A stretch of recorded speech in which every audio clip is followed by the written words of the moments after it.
Lebo keď je každý druhý šofér arogantný čurák, tak to je presne obraz slovenskej spoločnosti.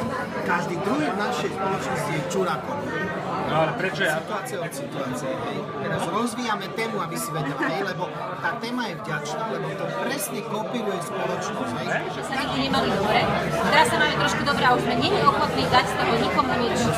A pritom, keď si pomyslíš na našich starých rodičov, ktorí tu mali vojnu a otvárali ľuďom dvere, hoci mohli za to zomrieť. Chápeš to? Tí boli proste, kde my žijeme? My sme není ochotní nikomu pomôcť. A nikto od nás ani pomôcť nechce. Ale nie je to pravda, lebo ja pomáham svojim rodičom, Inga pomáha svojim rodičom. Pedro, veď ja stále niekomu pomáham. Ale iba svojej rodine. Ale nie ste ochotní, nie ste ochotní pomôcť nikomu druhému.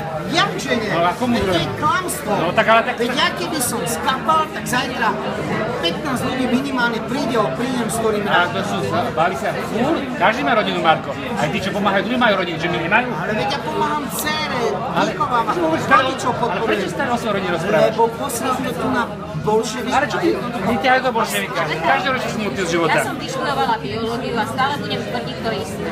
Ja sa na to pozerám z trošku iného uhla pohľadu. My sme to tu celkovo globálne na svete posrali. Celkovo. Niečo sa stalo. Tretina sveta sa má príliš dobre a 2/3 sa majú strašne zle. To sa nám musí vrátiť. To nie je normálne, že proste my sa máme až takto dobre. Môžeme sa sťažovať, že pracujeme 8 hodín, no a čo?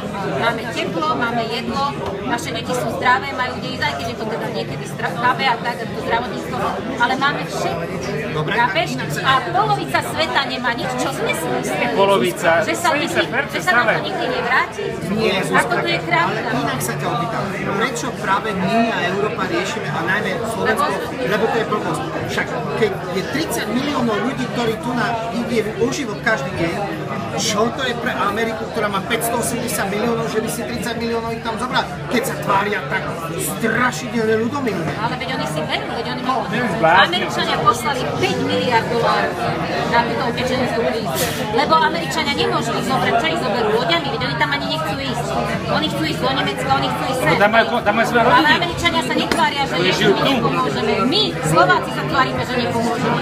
Tá naša slovenská trapná malosť nám ani nechce prísť imigrant a my už vykrikujeme, že odraz tých šoférov, čo si povedal, presne čo povedal. Nikto k nám nechce ísť a my už dopredu vykrikujeme, nie, my vás nechceme.